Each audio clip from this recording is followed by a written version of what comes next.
Dressing one level higher. You're walking into a job interview.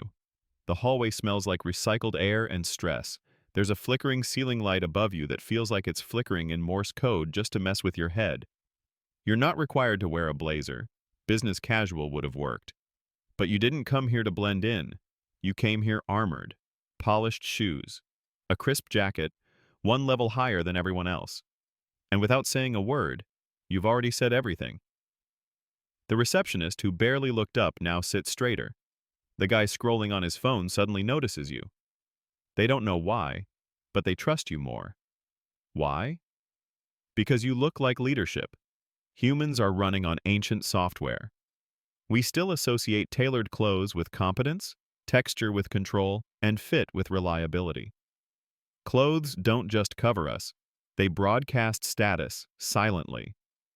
You didn't just get dressed, you equipped confidence armor.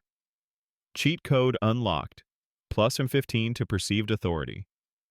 Want to take this further? Dress one level higher even on casual days, on Zoom calls, quick coffee runs, or team meetings. You don't need a tuxedo, just intentionality.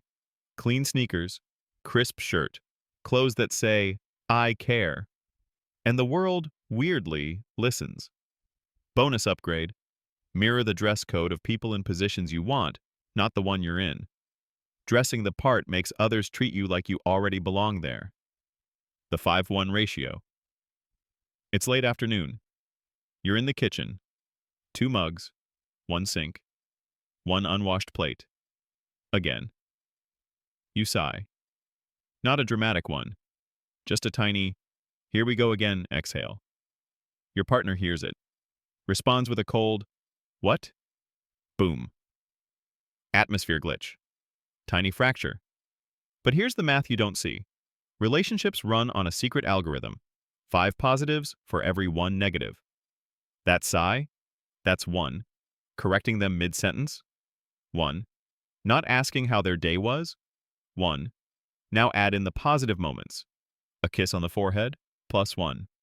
Making their coffee how they like it? +1. Laughing at their dumb pun? +1. It adds up, and it matters. Psychologist John Gottman literally watched couples for decades and cracked the code. Successful relationships aren't about never fighting. They're about constantly rebalancing the emotional ledger. Micro compliments, thank yous, inside jokes. You're not being cheesy, you're making deposits. Cheat code unlocked. +25 to relationship XP. Want to test this? Set a challenge for yourself. Give your partner 5 tiny affirmations today. Text them a compliment. Listen without checking your phone. Share a memory. Apologize first. Little inputs, big outputs. Also, this works at work. With your boss, your team, even customers. A 5-to-1 positive tone ratio makes people want to stay connected. Invest in that. Relationship repair tip. If you've had a conflict, instead of giving space, give positive reinforcements. Gratitude dissolves distance. The confidence loop. You're standing outside a big door. Frosted glass. Your name on a schedule behind it. Interview. Audition. First date. Your stomach is doing interpretive dance, and your heart's soloing like it's in a rock band. Your body wants to bail. But instead, you straighten up, shoulders back, feet planted. You smile. Not the "oops, I'm nervous" kind. The "I already won" kind. And boom. Something changes. Not outside. Inside. Confidence isn't some elusive feeling that magically appears. It's a system glitch. When you act confident, your brain catches up. Scientists call it embodied cognition. Stand like you belong? Brain says, guess we belong. Speak slow? Brain says, must be in control. Make eye contact?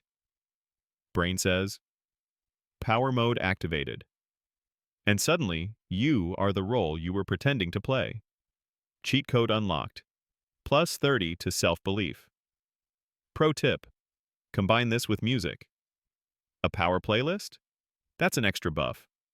Your brain associates rhythm with ritual, So you trick yourself into performance mode before you even start. Even better? Practice power posing before big moments. 2 minutes of standing like a superhero in private. It's ridiculous. It's awkward. It works. Advanced trick? Speak to yourself in third person. You got this. You've done harder things. It distances fear and amplifies control. 90-minute sleep cycles. You stayed up watching cat videos, fell asleep at midnight, and woke up at 8 a.m. That's 8 hours, right? So why do you feel like your soul forgot to wake up?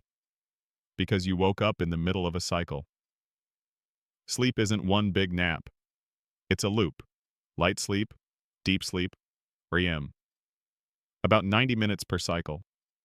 Wake up mid-cycle and your brain's like, wait, we were still installing updates. But wake up at the end of a cycle? It's like hitting save and exit instead of force quit. Want to wake up sharp? Count backward in 90s. 6 hours, 7.5 hours, 9 hours. Don't fight sleep. Hack it. Cheat code unlocked. Plus 50 to wake up clarity. And don't forget, light exposure in the morning and dimming screens at night are small hacks that support this code. Morning sun isn't just poetic, it's biochemical alignment. To go deeper, track your sleep with apps or wearables. Wake during a light phase. You don't just feel better, you gain back an hour of productive energy. Want to master mornings? Pair the 90-minute cycle with a wake-up ritual. Water, stretch, daylight. Make mornings a launch sequence, not a panic button. Name letter effect. Your name is Sarah. You like strawberry smoothies, swear by sneakers. And somehow you just happen to like brands starting with S. Coincidence? Maybe. But also, the name letter effect. People are low-key obsessed with the first letter of their name. Studies show we're more likely to date, buy, or choose things that align with that initial. It's subtle. It's subconscious. It's silly. But it's real. You can use this cheat when pitching, naming projects, or even giving compliments. Personalize it with a name or a matching letter. Suddenly, people feel like it's meant to be. Not manipulation, just familiarity. Cheat code unlocked. Plus 10 to charm with zero effort. Try this at a networking event. Drop their name once at the start, once midway, and again at the end. You won't just be remembered. You'll be liked. Bonus. Brands use this. Ever notice how influencers often align themselves with brands that match their name? That's identity resonance at play. Even small things like personalized email greetings or Starbucks baristas writing names on cups tap into this primal bias. Names equal attention. The yes ladder. You're at a coffee shop, not your regular. You see someone interesting behind the counter, you want to ask them out, but you're not going to dive straight into, wanna grab dinner? That's like trying to land a spaceship without checking fuel. Instead, hey, can I ask you something? They say yes. Boom. First step. Have you worked here long? Yeah. Another yes. You must know all the regulars then? Yes. Now you're walking them, gently, up the yes ladder. When the final question comes, want to grab coffee sometime? Their brain is already dancing in agreement. Each yes builds a rhythm, a beat of trust. Salespeople use it. Cult leaders, yikes, use it. It's not manipulation, it's mental choreography. Cheat code unlocked. Plus 20 to persuasive charisma. And here's a bonus. Even self-affirmations work. Get yourself to say yes to small tasks. Did I brush my teeth today? Yes. Did I show up? Yes. Eventually, even your self-talk gets reprogrammed. Stacking small yeses builds momentum. Think of them as micro wins. Stack enough, and the big wins feel inevitable. Want to practice? Play yes tennis in conversation. Ask people light, agreeable questions to build a rhythm. Then slide in the real request. Power of pause. You're in a debate. Words flying like dodgeballs. Then someone throws a curveball question. Everyone turns. Spotlight hits you. The instinct? Answer instantly. Prove you're quick. The power move? Pause. 1 Mississippi, 2 Mississippi. And now, you speak. That pause? It wasn't empty. It was loaded. Psychologists call it cognitive pause bias. People think those who pause before speaking are deeper, smarter, more composed. You're not buffering, you're broadcasting gravitas. In interviews, it reads as calm. In arguments, it disarms tension. In manipulation, it breaks their script. Cheat code unlocked. Plus 15 to presence without saying a word. Also, silence lets them fill in the gaps. That's power. Let their imagination do the work for you. Practice it in low-stakes conversations. You'll notice how people start leaning in, waiting, listening, like your words suddenly matter more. Advanced mode. Use pauses not just for effect, but for reset. When emotions rise, silence is a circuit breaker. The mirror technique. You're at a party. You barely know anyone. There's a group laughing by the couch. You want in, but not like a wrecking ball, like a chameleon. So you watch. One guy leans forward when he talks. A girl twirls her hair while listening. Someone ends every sentence like a question. You mirror it. Subtly, you lean, you twirl, you question, and slowly they start facing you more, including you, laughing with you. They don't know why they like you, but their brain does. We're wired to trust people who move like us. It's tribal. It's ancient. It's science.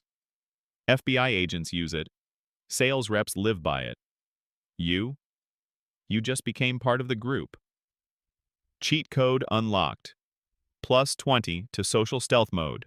Mirror with empathy, not mimicry. It's not a performance. It's resonance. You're not just echoing them. You're showing you care enough to tune in. Bonus cheat. Match someone's energy level before changing the topic or direction of a conversation. It makes transitions seamless and earns subconscious approval. Pro version. Use mirroring to de-escalate. When someone's upset, lower your tone and mirror calmness.